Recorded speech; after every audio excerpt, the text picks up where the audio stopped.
Hi guys, this is just a little short video. I went to an auction the other day and picked up some stuff. What it was is our only hardware store, which is a True Value store, closed up, and they were about a year ago, and they were having an auction to finish selling off anything they had, which was quite a bit of stuff. There was also our local lumber yard. But I ended up bidding on and getting a bunch of solder products. These are 5-pound rolls of solder here. Some of them's been used a little bit. It's about 2.5 pounds left on that one right here. Probably about the same, maybe a little less on that one. Good 4 pounds left on that 5-pound roll there, and there's pretty much a full roll there, which would be 5 pounds. And almost 5 pounds on this one, and a few other small ones. And then I got a bunch of different fluxes in here all through this, and a bunch of other solder and stuff. This is zinc. You use it on like sheet metal to be a flux. More solder. This is solid core solder, a little bit of bar solder, and this is for the serious solders. 5-pound roll of some really thick stuff, and along with it was this twisted pair phono pickup arm cable, brand new roll, 25 feet, so it might come in handy. This stuff, which they don't make anymore, is for removing flux. It's very potent stuff, and it's not hasn't been made since 2006. And then the other one was this stuff here. This is for soldering aluminum. And the main ingredient really is the flux. Now this is silver solder. It's in here. It comes as a kit, but for electronic soldering, you don't really need the silver solder. The silver solder is really for strength, but the flux is the main thing, and it works. I'm going to show a demonstration here in a minute of it. But Welco is not technically existing anymore. Harris International bought them out, so it's Harris Welco. But they still make this flux. The flux, actually, the kit is 1509. That's on here for this entire kit is the part number. The flux is actually number 380, and when I did a search on it, I came up with this, which is Stay Clean Aluminum Soldering Flux, which I just did a search for it and popped up this eBay and a few other places. Amazon's got it. In fact, they've got the kit. But the flux is about $15.72 for 4 ounces, which would last forever. You don't need much of it. This is like probably a 2-ounce bottle or something. But anyway, all this here by itself, you know, a solder I can use is about over 20 pounds worth of solder, and all this, everything you see here, was $6. And then this here is for high tip cleaners, for your serious soldering irons. It'll clean the tips for you. Another thing I got was this Milwaukee circular saw. These are professional saws. They're about 140 to 200 bucks depending on where you search. It's used and it's beat up a little bit, but it does run good. Works just fine. And so I got it for 20 bucks, and then we picked up a few other things there. But anyway, I thought I would go ahead and do a little demonstration here. I've already played with it a little bit and soldered right there. I'm just using regular solder. The main difference is I'm using this flux. Now, I did clean this a little bit with a little steel wool, but I don't think it's actually necessary other than just making sure you have no dirt or grease or anything. That's just like anything else that you're soldering, you know, soldering a wire or anything like that, or you clip out an old capacitor and you're going to put the new one in and pigtail it in and hook it onto the clipped off lead. You want to clean that off because it's got dirt and maybe a little corrosion possible, wax or whatever on it, so you always want to clean them first. But give me a second here and I will get myself set up here and we'll show a video of this. Alright, now I got you on the stand here so that I don't have to worry about the trying to hold the video camera and stuff. I'm using a little bit heavier soldering iron. The main reason is I did try it on another one with the standard pencil iron, and it will work with regular solder. But one thing you've got to remember about aluminum, any aluminum small piece like this, is it's a great heat conductor. So it almost immediately sucks out, since these are so low mass. The tips are very low mass and small. It sucks the heat right out real fast, so it's kind of difficult to get it going. If you're going to get a kit where you got the silver solder in it, then you want to use something like this.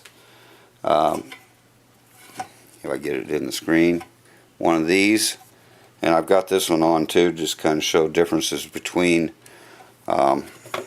this one and this one, but this one works pretty darn good. But anyway, we'll wet our tip a little bit. Make sure I'm getting in here when it gets warmed up. Alright.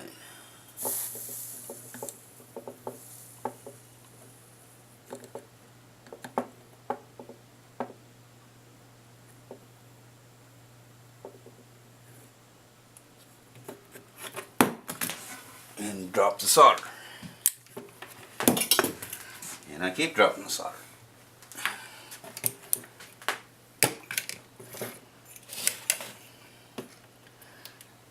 Now,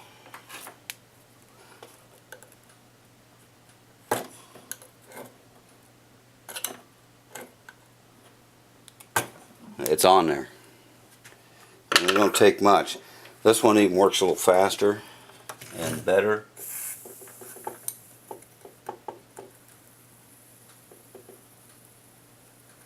We flow really nice.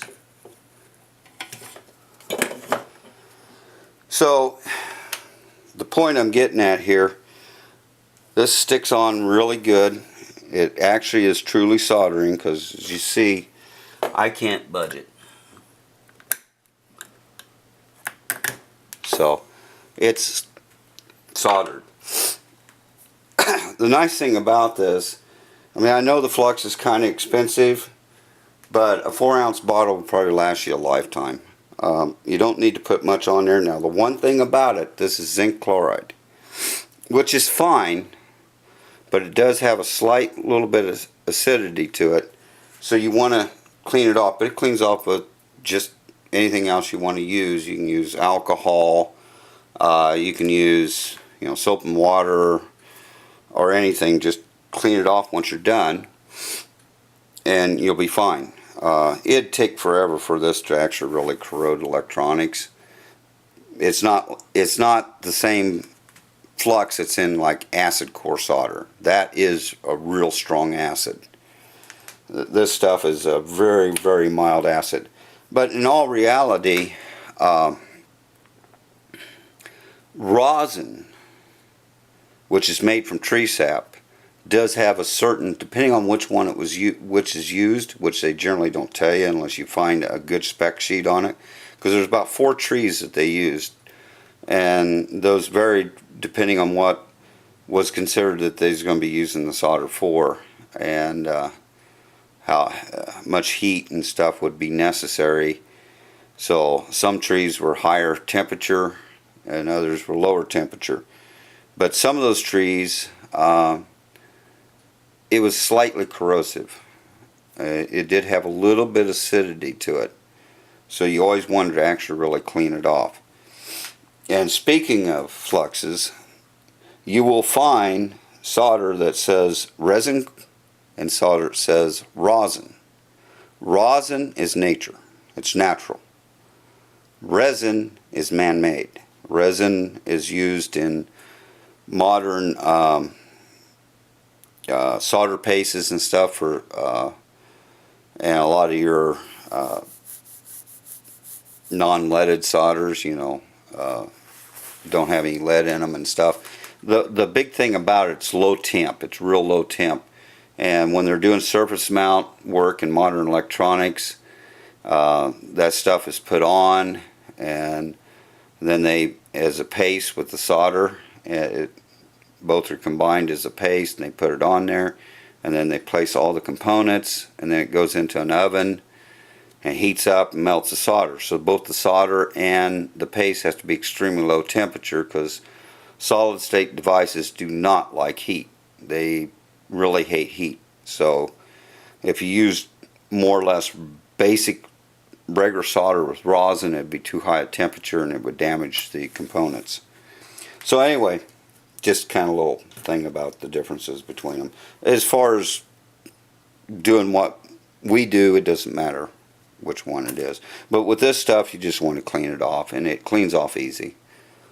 So like I say, you can use anything that you use for cleaning off, just regular resin or rosin, fluxes, alcohol, acetone, whatever you want to use, or just soap and water. It'll clean it right off.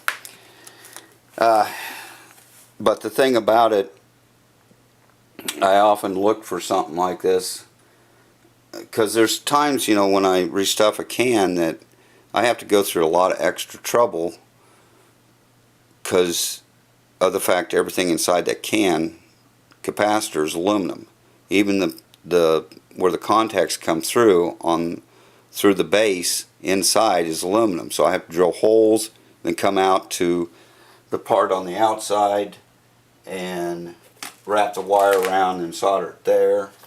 You know, kind of like I did on this one there. It's kind of hard to probably see it, but you know, it's right in there, and I brought it up and wrapped it around, because these are clamped onto the aluminum and then the aluminum comes inside. But with this, doing it this way, I could actually solder on there and then just clean it up, call it good. So just something to think about. Again, just remember, if you're like soldering the ground to the inside, you know, you can solder on the inside, but you don't have to solder the outside. But just remember, the aluminum eats up the heat real quick, and so you want to use a little bit more beefier soldering iron. But just a regular soldering gun will work just fine, and we'll do the job for you. So that's about all I have on this. I'm going to be making another video after this one. We'll be talking about the capacitor and the questions I had, and we'll be kind of delving a little deeper into them and stuff. So, and then coming up here in a day or two will be part 2 of the schematics, or part 3, I guess it would be, of schematics. At some point I want to make a video of the next radio. I kind of showed you a little bit of it. Oh, anyway, I've been trying to answer some of the comments. I've got in there and answered some of them and stuff. So we're getting there. It's been just been busy, and also going out and going to auctions. I love auctions. So anyway, till the next video, thanks for watching, guys, and I hope you found this interesting and stuff. So I'll see you on the next video.